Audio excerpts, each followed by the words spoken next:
In this video, we're going to talk about timelines. Timelines are a part of our Site Booster bundle. So feel free to reach out if you would like to add that to your site subscriptions. So you can create a timeline in this Timelines tab on the left side of your dashboard. We're just going to click that and then click Add New Timeline. So you'll need to add a title and then save before you can start adding your timeline events. So I'm going to call this New Timeline, click Save. Now I'm able to add new events. To add events, you click the Add Event button, then you give that event a title. So I'm going to call this Event 1. Add any text you want to pop up when viewers click on that event. And then you must add a start date. An end date is optional, as well as including start or end times. If you want to do multiple events on the same day, you can go ahead and add start or end times. You can, to add the date, you can either click here and choose a date, or if it's a long time ago, you can just type in the date. I'm going to add a start time here just to show you how to do it. You're just going to type in the numbers for the time and then make sure to add AM or PM. You have the ability to add images to each event. You can also add video or audio. And this one, I'm going to just add an image. So you can upload a new image if you want, or you can just choose one from your media library. Make sure you add a caption and photographer credit.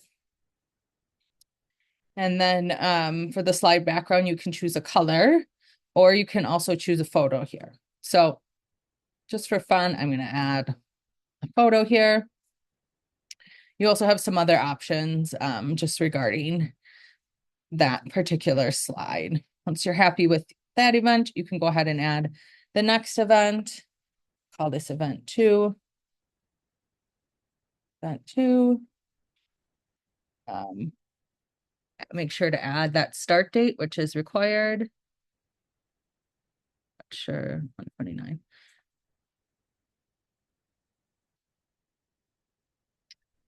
Then I'm going to add a video for this one. So although we often use embed codes on your site, in timelines, it only supports using the URL for the video or audio that you have. So in this case, I'm just going to go ahead and just get the URL to this video and then copy that over.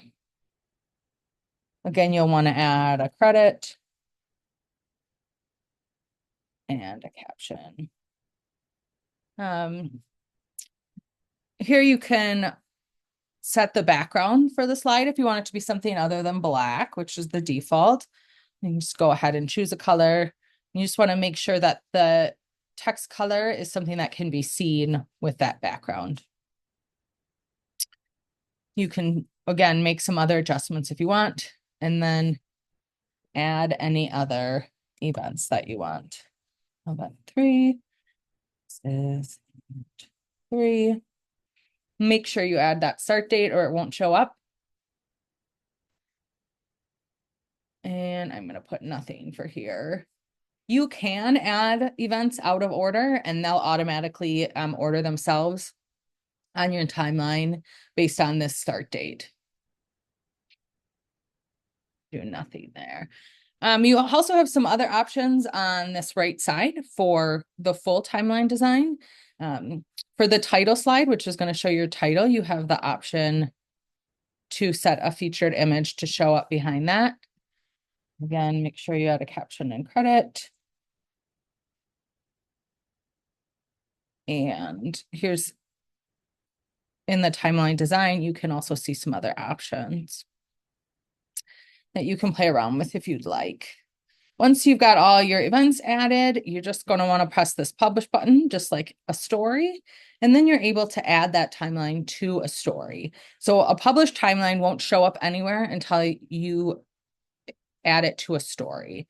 So I'm going to click over to the stories tab. You could click on a story that you already have, or you can add a new story.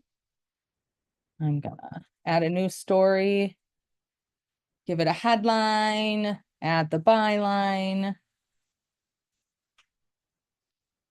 Anything else you need, a featured image, make sure you assign it to a category so it knows where to show up. Then you can use the add snow story element button to add that to your story. Click on timeline, and then all your published timelines will show up here. I'm going to add the new timeline we just created and click insert. Something important to remember is if you do have a lot of text, make sure you press that enter before the adding a snow story element. That will help prevent it from causing any errors with the text on your page. Once you've got that added, you can go ahead and save draft or publish. I'm just going to publish mine.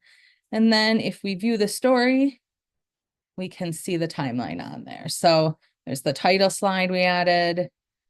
Use event 1, the picture as the background. Event 2, I've got that video in there, and I have the text over here. And then that third event that has nothing. So that is how you create a timeline and add it to a story. If you need any help, feel free to submit a support ticket by clicking on the Snow support tab, then create a new support ticket. You could also create a new support ticket if you'd like to add the site booster to your site, and just write in and let us know, and we'll help you figure out how to do that.